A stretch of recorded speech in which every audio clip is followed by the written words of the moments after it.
This is Sarah Stewart Holland. And this is Beth Silvers. Thank you for joining us for Pantsuit Politics.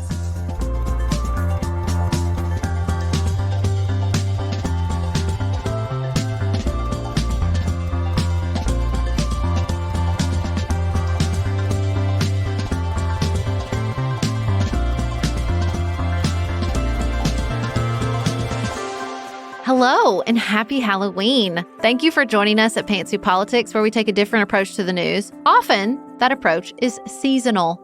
We can chase the headlines every day, but sometimes it's important to take a pause on the daily grind of crisis and look for bigger themes. Since today is Halloween, we wanted to talk about that season, including commemorating the dead, how we all think about the presence of evil, and we're going to let Doja Cat lead the way, y'all. We're going to let Doja Cat lead the way. And of course, outside of politics, we'll talk about the holiday of Halloween itself and how we're celebrating. I love telling my kids about my job and saying, like, today I'm researching Doja Cat just for my show. It's for work. It's for work. And often the work that we get to do is so fun and stimulating and interesting that you can't even believe it's your job. If you are not already a premium member, we hope that you will join us. We have many fascinating conversations there. This week, we are speaking with a top content creator on OnlyFans. A listener who does this as her work offered to share her experience with us after Sarah's conversation over the summer about sex work. It was a very illuminating discussion. This listener was so vulnerable and generous in talking about her time and experience. You're not going to want to miss it. It is available to $15 premium members, and we hope that you'll come check it out. And yes, we had a false alarm with my appearance on You and Me Both, Hillary Clinton's podcast. They did what we always do, which is, oh no, the news is requiring a change in the calendar, in the content calendar. So they moved up a podcast, but today is the day. I will be on Hillary Clinton's podcast. I've not heard the edit. It might just be me for like 30 seconds. I don't know, but I can't wait to hear either way. Either way, I got to hang out with her for an hour on Zoom. That's actually all that matters to me. Well, I'm very excited for you, and I'm excited to continue to reflect on some strange themes with you here today on this show and on our premium channels.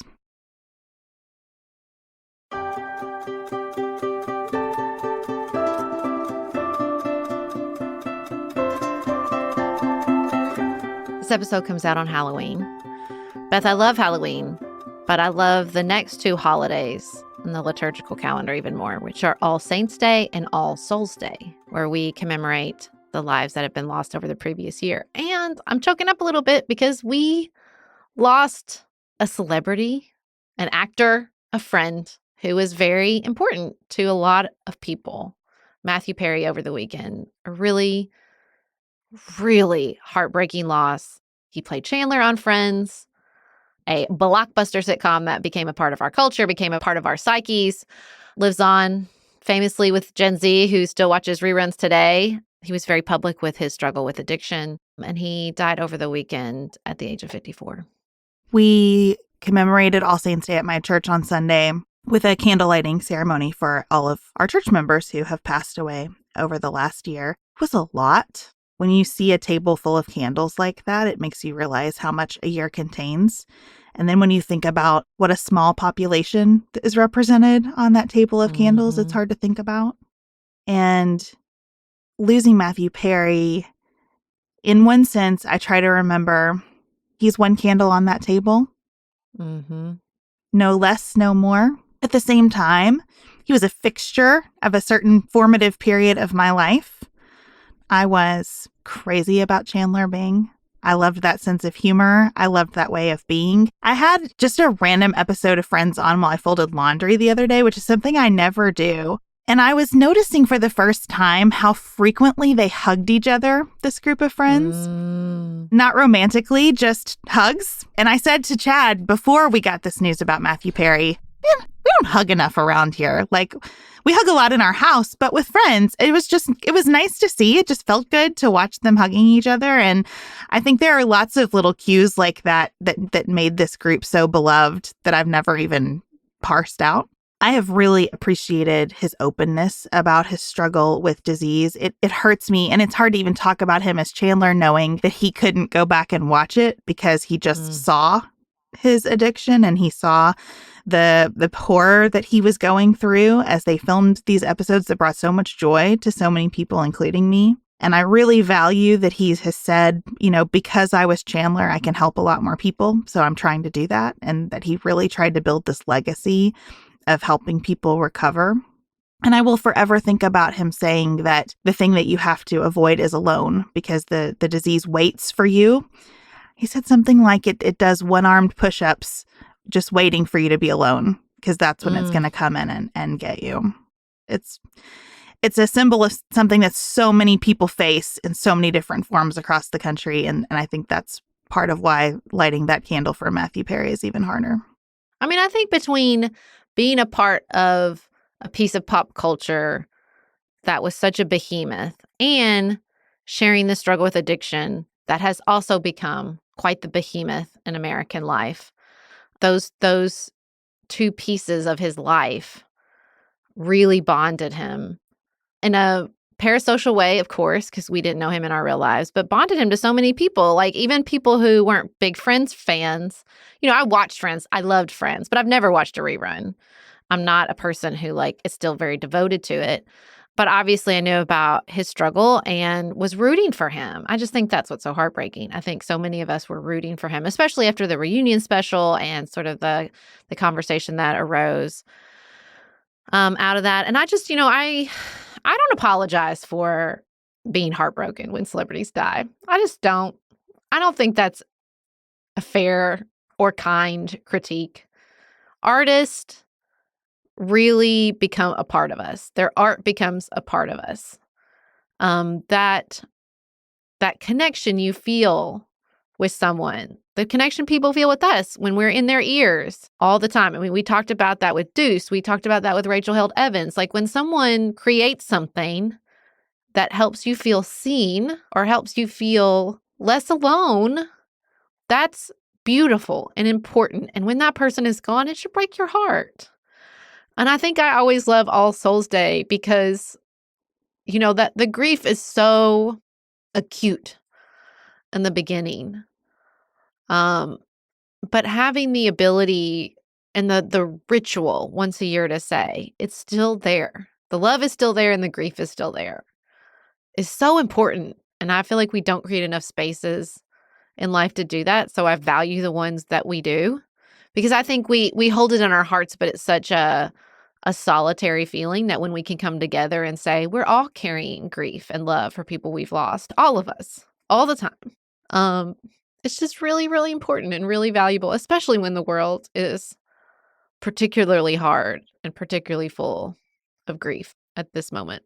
Yeah, I would not say that Matthew Perry made me feel seen or understood or shaped me in the kinds of ways that people like Deuce and Rachel Held Evans. It's a different relationship to me.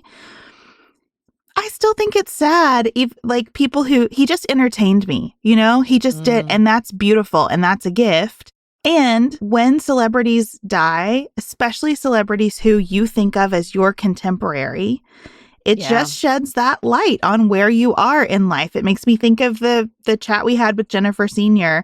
about how as you get into middle age, everything comes just a little bit tinged with sadness, because that is just about 30% of your life at this point is heartbreak. And that's if you're lucky. That's if everything is going great. And I do think losing someone like Matthew Perry, who was such a gifted entertainer, even in this period of his life that was so hard on him and that took so much from him, as everything else is so heavy and hard, it takes a little bit from an escape valve. Because I know a lot of people who still watch Friends, who watch The Office, who watch Parks and Rec, to go to these spaces and times of life mentally that were less complicated than this one now. And when those folks start passing away, it adds some of that heartbreak to those experiences. And that's tough. That's a loss. It's so true. Almost Famous is one of our most favorite movies of all time. And I don't think I watched it for 10 years because I was so heartbroken when Philip Seymour Hoffman died. And the same with The Sopranos. I really want to watch it again. I think it's one of the best TV shows that's ever been made. And I'm still really, really sad that James Gandolfini died. And so it's hard, do I want to watch it? Because the whole time I'm thinking, oh, James Gandolfini. It's so true. It really does take a piece of it and make it really bittersweet. It just pulls you out of it. It pulls you out of it and reminds you that, oh, they were real people. They're not just this incredible character that I connected with. But, we did watch Almost Famous recently with my 14-year-old, and it was a beautiful experience because he connected with it, and I'm so happy that he loved it. That's like the best. And that's the thing. It's like when you create something beautiful, like it will be sad to watch Friends for a while, but not forever, hopefully. I don't think Matthew Perry would want that. Yeah.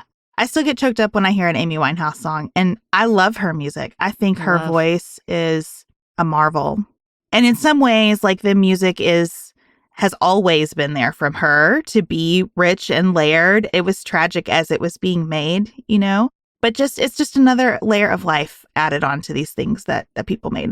Well, it's very intense when you realize people will interact with the art and never know them as alive. Like I feel the same way about Amy Winehouse. I've never watched the documentary about her life, even though I'm a massive fan, because I can't watch. I was there. I remember. I don't need to relive her downfall and her crumbling. It was heartbreaking at the time. I don't mean more detail to make it even more heartbreaking. And I feel that way about Whitney Houston. Whitney Houston has become something to people. They just use her music all the time on Peloton. And I think oh, that's because you didn't live through it. You didn't watch her and root for her and want her to be okay so desperately. And live when she was at her peak, when you could listen to that voice and know that she was out there gonna sing more, just existing in that true perfection. It's so hard because it's she's just becoming and I mean, I guess it's beautiful in a way too. She's becoming just this beautiful voice to people.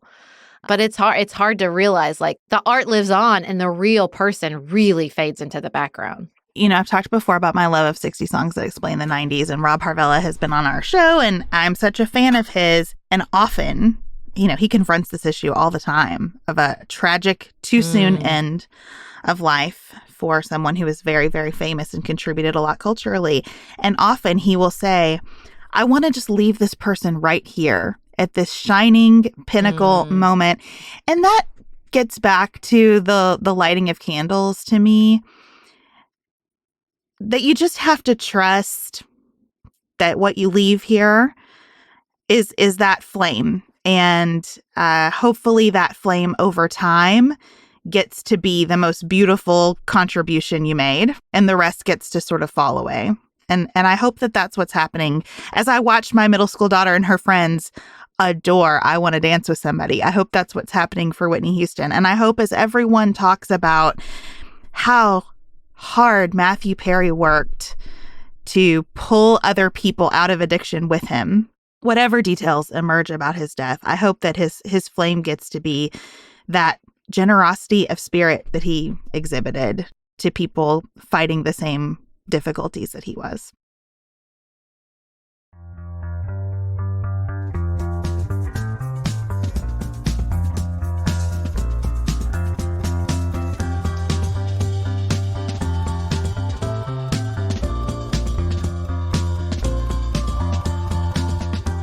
Hi, this is Maggie. Before we continue today's episode, I just wanted to let you know that Sarah and Beth talk about the difference between real sexual abuse scandals and the Satanic Panic in the next segment, and we wanted to give you a heads up since we know this is a sensitive topic and encourage you to take care as needed. All right, enjoy the rest of the episode. Beth, I was driving, I was listening to the radio as I want to do from time to time when I don't want to get out my phone and select something to listen to. Just tell me what to listen to. 96.9. Thank you so much. And Doja Cat's Paint the Town Red came on. Such a bop. Such a freaking bop. Comes on, I'm like, this should be interesting. There are very many cuss words in this song. How's this going to work? On radio. Chorus comes on, and this is what I hear. That gets in my head. I don't care. I paint the town red. I said what I said. I'd rather be famous instead. I let that get to my head. I don't care. I paint the town red. And I thought, hold up, wait a second. What did I just hear?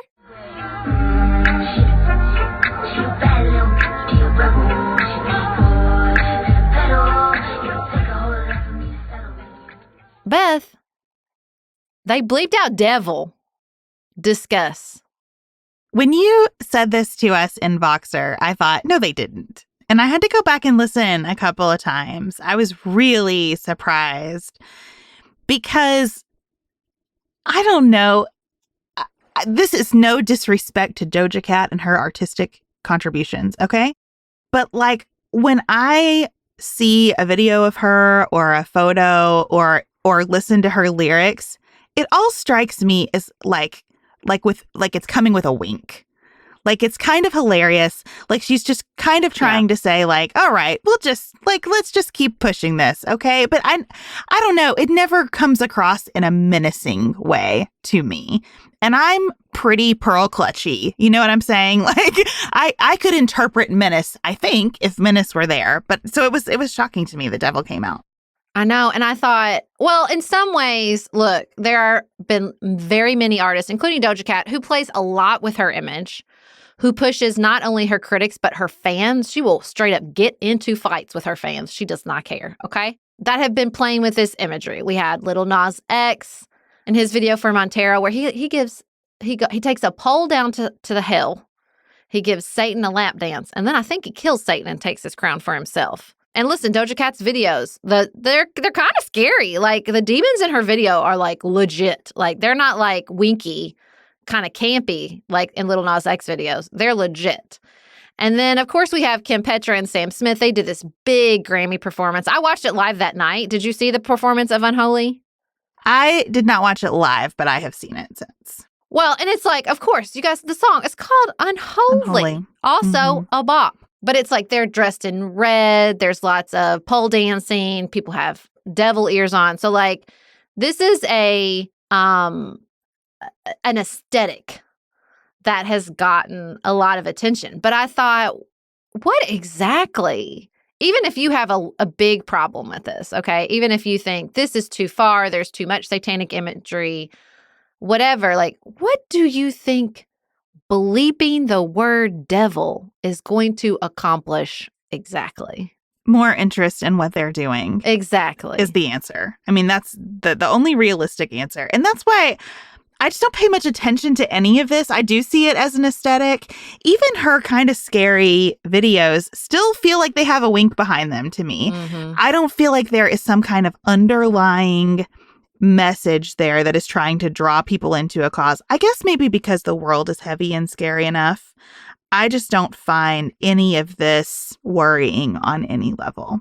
Well, I think what's interesting to me and what I do think is important, and I don't know if it's worrying, but I think your use of the word menace is correct. I think Doja Cat and Kim Petra, who's a trans artist, and Lil Nas X, who took so much heat when he first came out for like having a country song and being openly gay, the menace they feel is as LGBTQ artists. And I think they're not the first ones to say, oh, you feel menaced? Okay, well then let's play with that a little bit. Let's deal with that menace you feel because I'm saying things about sexuality and gender that you don't like. You know, I was reading some of the history that we're going to get into with the Satanic Panic in the 80s. And, you know, when Tipper Gore came out and made her like Filthy 15, so many of them were artists that were playing with gender and sexuality. And so it's like, I think that's what's so interesting. It's really not concerned parents who are worried that your child is going to turn into a Satanist, or are you worried that your child is going to have ideas around sexuality that make you uncomfortable? Yeah, 100%. I guess the Satan imagery to me is so unthreatening because this was such a part of our childhood. Because people have been talking about devil worshippers and heavy metal and music and this kind of imagery and the danger of a Ouija board, like as long as I've been alive. Ellen said to me over the weekend, my third grader, did you know that if you play this Billie Eilish song backwards, you hear satanic lyrics? I was like, honey. Oh, here we go. We're going to play them backwards again. People have been saying this about everything my entire life. It is so dumb. I love it. Just roll your eyes and move on. You know, and that's how I feel.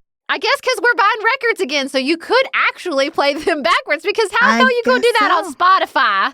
I don't know. That's why I was like, I wanted to probe where this was coming from, but I thought that would make it more interesting to her, so I left it alone. Yeah. But I think you're absolutely right that the panic everywhere right now is about gender, and has been. Like, that was the underlying thread going back to the satanic panic of our childhoods, too. So let's go back to that because history rhymes, and there are some consistent threads, I think, around the Satanic Panic of the 1980s. If you have not heard of this, congrats. It was wild, okay? It was a time in the 80s. There was a lot of cultural undercurrents that I think are not irrelevant today. Women were going back to work. You see women's labor numbers returning to pre-COVID levels. There was a lack of good daycare. It's hard to find. It was expensive. That also sounds very familiar. And I think the most interesting piece in the 80s is that after decades of sort of pretending that sexual abuse didn't exist, you were starting to get real attention to the issue of sexual abuse, especially involving children. And again, what have we been dealing with over the last few years? Larry Nassar, Jerry Sandusky, these issues of honestly, like a conspiracy to hide or deny prolific sexual abuse, right? And church scandals. Horrifying church scandals. And so you had people freaking out where, hundreds of people, particularly this one daycare in Manhattan Beach, they arrested 5 people, accusing them of satanic rituals and abusing children in the daycare. But you had hundreds of people swept up in this. I was reading an article this morning. The prosecutor's office in California spent $15 million going after these daycare people that were ultimately completely acquitted. They're still in Texas, as recently as this summer, overturning convictions related to this period of time. There were thousands of people across the country who were charged and arrested and tried and some convicted. And since those convictions have been overturned, people have been exonerated. But this was massive. Well, Beth, hold on a second now. Before we get into this even further, I do think we need to take a quick time out and establish some foundational beliefs between you and I. Do you believe in Satan? No. Same. Do you believe in demons? No. Same. See, that I think might be our fundamental problem here. In our inability to articulate this panic well. Right. Mm-hmm. To join the panic is because I'm not panicked about Satan because I don't think Satan or the devil exists. It's not that I don't believe in evil acts. Right. But I do not believe in demonic forces out there working on us. But people do. People do. People really, really do. I believe in darkness. Can I say that? I believe in darkness. Okay. And I believe in our inability to fully understand our brains. And I believe in our inability to control large sections of our brains and what they do. And I believe in evil acts, and I believe in selfishness and greed and, and all forms of elevating your ego over others in very destructive ways. But do I believe in horned beings that are pulling strings in society? I do not. Right. I think it's the presence of power. It's the presence of something that's organized, strategic, and powerful that will take the sort of regular bad behavior of humans and elevate it to something even scarier, right? And look, in a lot of these articles I read, there was a researcher and he polled people. 25% of Americans polled thought that satanic ritual abuse was widespread across America. 33% said that members of satanic cults were regularly abusing thousands of children every year, and 28% said that there was a secret gay agenda to convert children to gay or trans lifestyles. So you put all that together, and then Doja Cat comes along and it's well, you better bleep out devil because they're out to get our kids. In some senses, I wish that I believed that all the child abuse that happens could be connected to a supernatural being, instead of grappling with the fact that children are most often abused by people who are supposed to love them and protect them. Exactly. I wish that I believed that we were engaged in this constant good versus evil struggle. That seems easier to me than what I believe we are actually immersed in all the time. So I don't mean to be condescending about people who view this differently than I do. And certainly, from a theological perspective, I know that I am in a real different place than lots of other Christians. It is just not my perspective that we can attribute the bad things happening to a ritualistic, organized cabal of people who worship some kind of darkness in the world. Yeah, I mean, it's got some real QAnon. QAnon has revitalized a lot of this. And I don't think that QAnon is unrelated to the anti-LGBTQ legislation we see. I don't think QAnon is unrelated to, like, it's easy to say, like, well, I can see Doja Cat, like a wink and a nod. But, like, you have people out there, and not just Marjorie Taylor Greene, but, like, Ben Shapiro saying, this is a direct quote from Ben Shapiro, "The elite in our society are fully in line with the ideology of satanic fealty expressed by Smith and Petrus." What? Yeah. I mean, the Daily Wire is pouring a ton of money into creating children's programming because they think that there is a desperate need for a different message to reach our kids. Like, I think all these things go together. Okay. And look, listen, I don't think Doja Cat is out there trying to do charity work, okay? In the same way that 100%. Madonna wasn't doing charity work when she wrote Like a Prayer and filmed that video, right? They are artists. They are trying to provoke. They are trying to articulate, and they're trying to sell records. So, I don't want to put them up on a pedestal. Some of this I thought the performance was over the top and like kind of ridiculous. But, I read one article where they like interviewed like some head person in the Satanic church, and he was like, it was just meh. Like, I didn't think they performed. I did learn that the Satanic church doesn't actually worship Satan, nor do they believe in God or the devil. They're opposed to anything supernatural and all spirituality with no belief in the afterlife. They think one of their key tenets is that individuals are their own gods. Now, I don't agree with that. I don't believe that either. I guess I just kind of am at this place in my life where I am really comfortable with a lot of things not being for me. Yeah. I think Doja Cat is fascinating. I think her music is catchy. You listen to it, it kind of sticks in there. I'm just not going to seek it out in my life. Like, it's fine. I'm not mad at her. I don't have any particular feelings whatsoever. And that's just kind of how I feel when I hear, like, this is what Satanists do. Okay. People believe a lot of things. I believe a lot of things that sound very weird if you describe them in just clinical terms. Like, whatever. We're all just doing our best here. It does make me sad, though, because I do feel like you said, it's a type of worldview that can seem innocuous. It can seem... But I don't even think it seems innocuous to people believe it. People who believe in QAnon don't think it's innocuous. They think the world is on the line. And it's just a hop, skip, and a jump before you're the Moms for Liberty and the stakes are so high. It's not just our kids. It's Satan. It's evil. It's the people who want to destroy America. And it's like, this is like the stock of the stew that creates really dangerous political situations. And I just think those dangerous political situations are going to be created in the name of all kinds of things, right? Like, I did not at all appreciate seeing a photo of our new Speaker of the House surrounded by some of his compatriots kneeling in prayer on the House floor. Oh, Lord. I do not think that's good or healthy or appropriate. And I am a Christian who prays. I prayed in my church this weekend for the congregation. I believe in prayer, but I don't think that that's the right place or way to do it. And a lot of what is done in the name of, whether you're talking about moral panic or culture war or save the children or whatever, I find very destructive and harmful. And so anytime I am in a place of feeling a righteous sense of certainty, I try to like walk myself back from it because, but for a pause, go I. And I think there are plenty of places where serious, consequential things are happening. And if I am relying only on my faith to help me answer those questions, I think I'm missing something. And I think if I am part of a group and I'm finding my identity and belonging through just criticizing someone else's faith or someone else's beliefs about the world, that's not great either. I don't know. I just feel like I need to hold all this very lightly.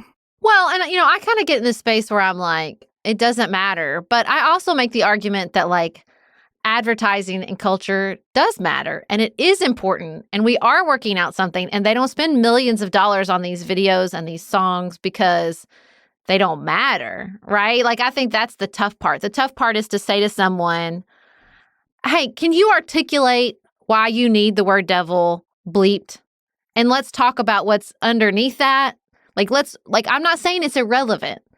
I'm not saying that Doja Cat is not trying to poke some people and in maybe unfair ways. I don't know. Like, I'm not, I'm here to defend that that's a bop because it is. It's a hell of a good song. I do search it out because it is catchy and good.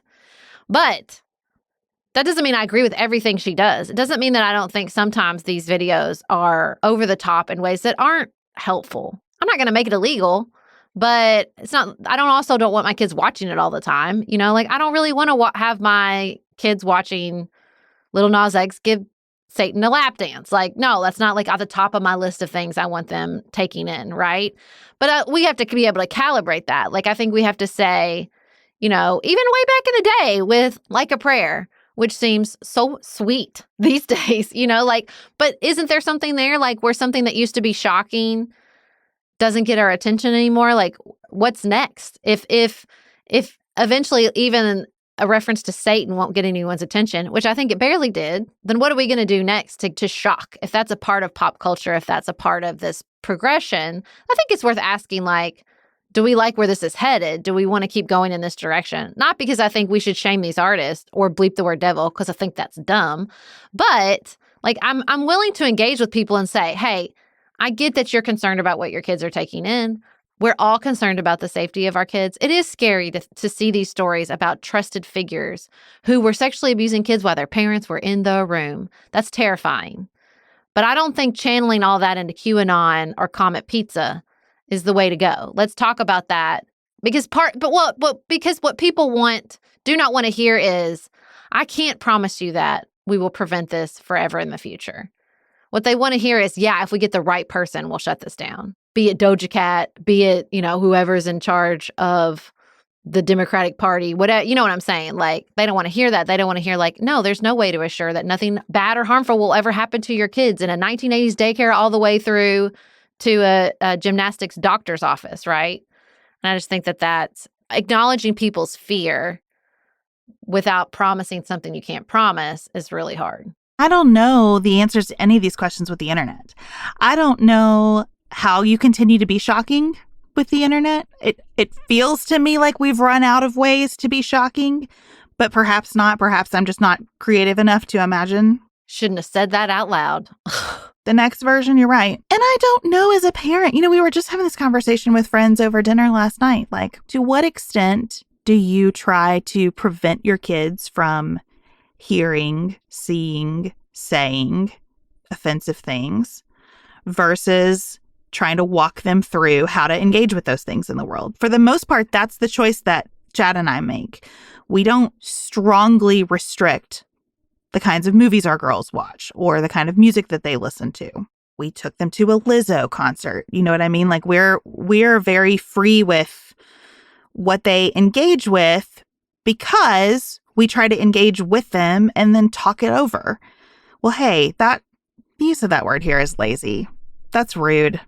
This was not a good movie that was like too much violence for no reason. It didn't even advance the story. You know what I mean? We try to teach them to just think about what they've seen and what it means to them. And where sexual things come up, we just try to use that as an opportunity to do some education. Do you think those were good choices? That seems like not a great choice to me. How did it make you feel? You know, we try to just deal with all of it, not serve them up deliberately with things that are not age appropriate. But we are much less protective than other parents. And for me, that is just because of the internet. I just feel like I get a limited period of time with them, and there is such a barrage now. The best I can do is say, let's talk about how you interact with this stuff, because you're going to interact with all manner of things. Again, things that I cannot even imagine yet, that are to provoke you, to shock you, to frighten you. So let's just work on the you that handles that instead of trying to screen what comes to you. Yeah, it's hard. I mean, I had one of my boys walk out of Five Nights at Freddy. He found it too scary. We didn't go. I thought it's PG-13. Surely it's okay. That's not usually my choice. I edge more towards protective because I do think media is very powerful. And so, I mean, we only started watching live action movies like a couple years ago. We were like a cartoon only family. Because, you know, you watch a couple 80s movies and you're like, Lord in heaven, why were they letting us watch this in elementary school? And so I really do try to kind of watch it. And really what I'm paying attention to is not sex or cussing or drug and alcohol use, really what I'm paying attention to a lot with media is just the intensity of what is in the storyline. Because I just see that my kids don't have the capacity to handle a lot of that intensity right now. And I don't want them to. I'm not trying to teach them to handle stuff that they don't need to be able to handle right now. But it's such a hard line to walk. I don't censor music. I don't censor books. I have some stuff that I'm like, whatever. But visually, like because I was such a visual kid, I do think a lot about that. But it's really hard. It's really hard because they're taking in so much media. And like you said, like, are we protecting them? Are we teaching them? I think the satanic panic comes up because people are trying to protect them. When you are bleeping the word devil, there is a misplaced emphasis on protection. I can say that because it's like, what do you think they hear at school? Like, I think that's a word they don't hear. I don't understand. But like, call me a fuddy-duddy. I don't mind that they bleep the word bitch. I cuss a lot, but I don't necessarily want to hear that word all the time, everywhere I go. Like, I even struggled with some of the cussing in Ted Lasso because I'm like, damn, this is just a sitcom, man. Like, can't we just have a sitcom without the F word and I use it prolifically in my own life. And so I can't even explain to you why sometimes I'm like, was that necessary? You know what? That relates to me with your comment about the intensity. As you were saying that, my kids opt out as soon as the intensity gets to be too much for them. They will walk away from something if they're not enjoying. And they will sometimes say like, ugh, too much cussing in this song. That's silly. You know what I mean? And I felt the same way sometimes about Ted Lasso. Just too much. What's the point of this? Yeah. I always felt like Schitt's Creek got it about right. Yeah. It wasn't prudish in any way, but the spirit of it always stayed pretty light. It didn't get too heavy-handed. Mm-hmm. In any particular dimension. And I get that, like, we each just have a different barometer for that stuff. And I think that's fine. I think when you have someone leaning into the Satanist side, when you have a political movement leaning into, hey, Wayfair is probably storing kids God's in these warriors, furniture boxes. When you see people who are trying to dial it all the way up, to take that intensity, I think that's a great framing that you have, to take that intensity all the way up. I feel like my kids naturally reject that stuff. And that feels good to me. And I try to be a person who naturally rejects it too and practices rejecting it. Well, and it's just we have an intense media environment, right? That's why I listen to the radio quaintly some days, just so that I don't have to decide. I think this is related to at least one reported article a week about Americans not engaging with news anymore. Yeah. The intensity from news and politics is too high, and people don't want it, and they're rejecting it. And that is extremely consequential for a pluralistic democracy trying to continue to function. But I get it, because I turn on a podcast sometimes, or certainly the news on television, and think, no, I don't want that. Well, and look, this is an important moment as we wrap up this conversation about satanic panic that sometimes comes with a wink and a nod, depending on which side you're talking about, to say, like, that's why we chose this conversation today, because it is intense out there. And we cannot swim in the intensity 24/7. And that doesn't mean some people aren't forced to. Of course they are. Of course they are. But their suffering is not reduced one iota by me saying I must try to coexist with their suffering 24 hours a day. Because I think it reduces our ability to call people to the table when it matters. If we don't take a time out, if we don't give a break, if we don't acknowledge, hey, we can't all do this all day, every day, then when we need people's attention, we don't have it. I've been quoting my husband a lot recently because we were talking about an online writer who we both have a lot of respect for, but like sort of the turn their writing has taken is just, a lot of intensity all the time. And he said, everything can't be about everything. And I thought, that's it. When everything is about everything, everything is about nothing. And that's when I try to walk that balance with our coverage here. And the other piece for me of taking a second to talk about your beliefs about the world and death. I mean, I just think there's a current happening right now where people are way, way into Halloween.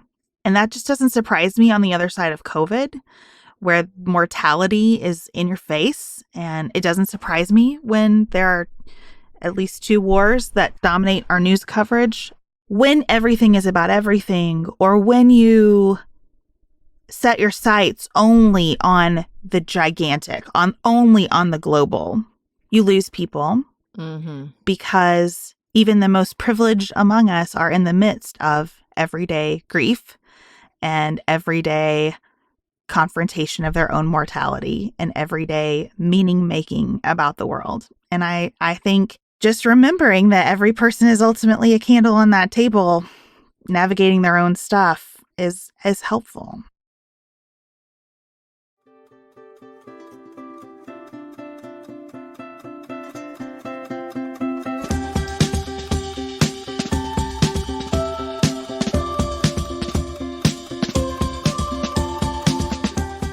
Well, that's a good transition to outside of politics, where we are going to talk about Halloween.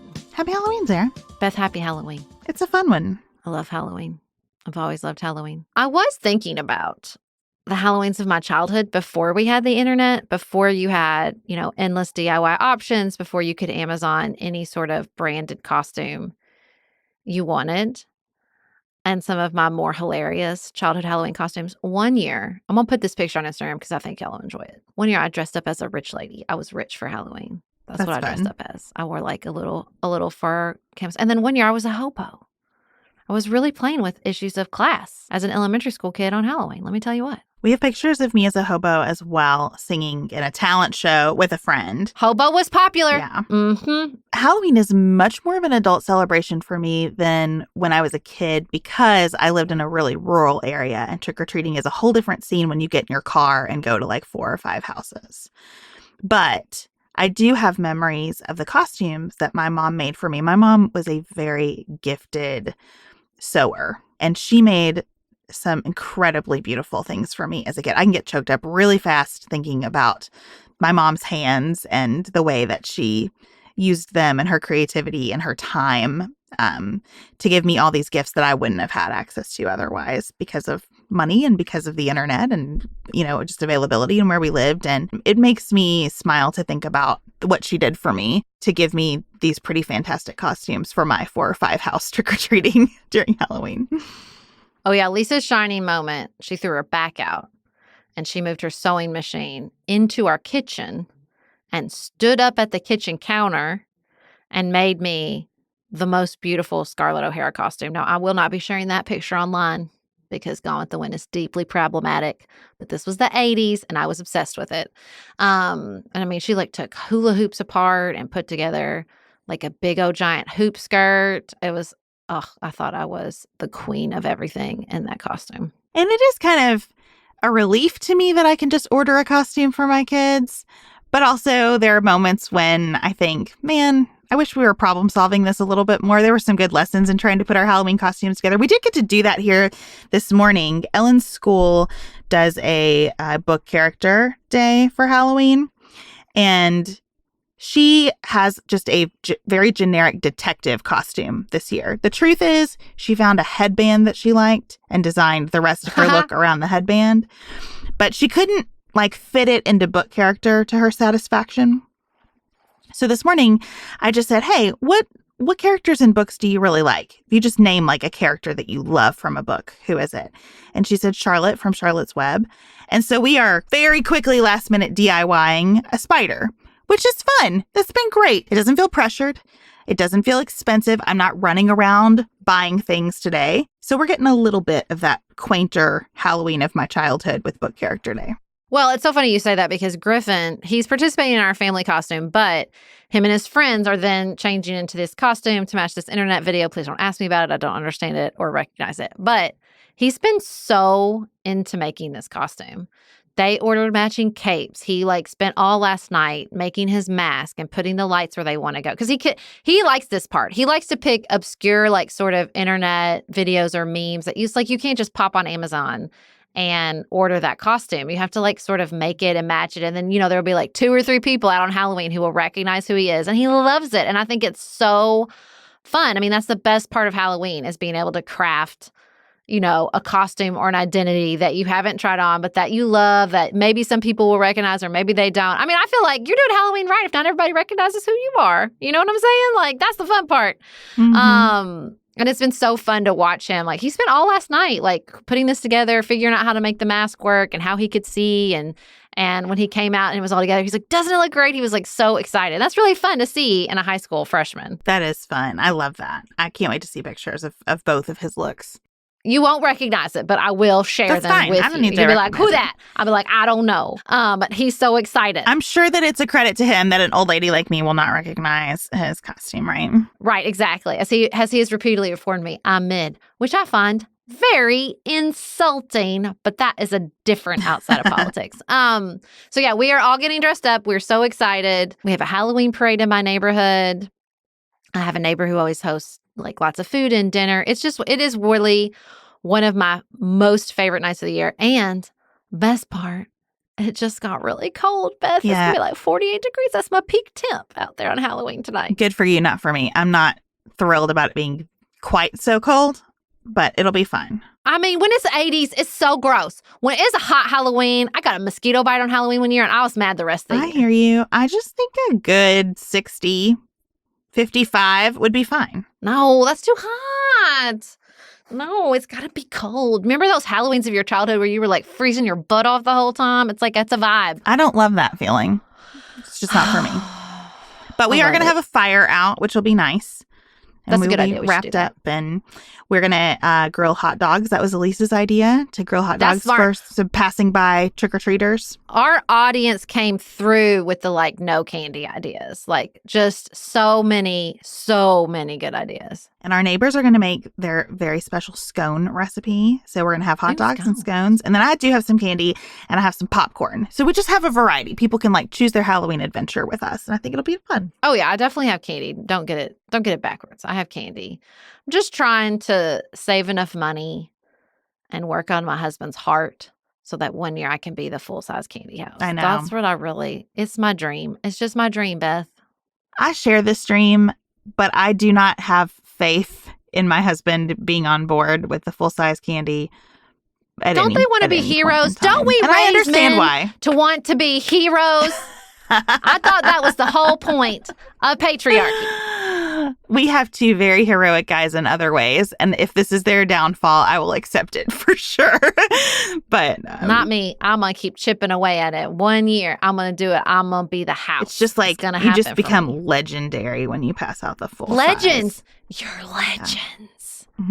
Legends. That's what I want. That's what everybody deserves on Halloween. That's all I'm saying. Happy Halloween. Well, happy Halloween, everybody. I hope everybody enjoys it. We hope that you have the best, spookiest Halloween available to you. We will be back in your ears on Friday.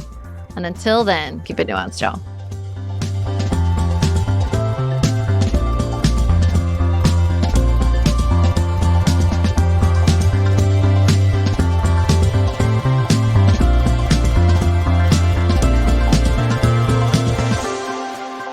Pantsuit Politics is produced by Studio D Podcast Production. Elise Knapp is our managing director.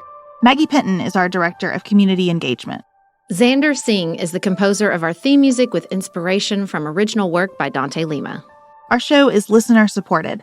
Special thanks to our executive producers: Martha Brunitsky, Allie Edwards, Janice Elliott, Sarah Greenup, Julie Haller, Tiffany Hassler, Emily Holiday, Katie Johnson, Katina Zuganellis-Kasling, Barry Kaufman, Molly Kors, Catherine Vollmer, Lori Ladow, Lily McClure, Linda Daniel, Emily Neasley, The Cousins! Tracy Putoff, Sarah Ralph, Jeremy Sequoia, Katie Steigers, Karen True, Annika Uvaline, Nick and Elisa Valelli, Amy Whited, Emily Helen Olson, Lee Shea McDonough, Morgan McHugh, Jen Ross, Sabrina Drago, Becca Dorval, Christina Quartararo, The Family! Jeff Davis, The Adair Family. Melinda Johnson,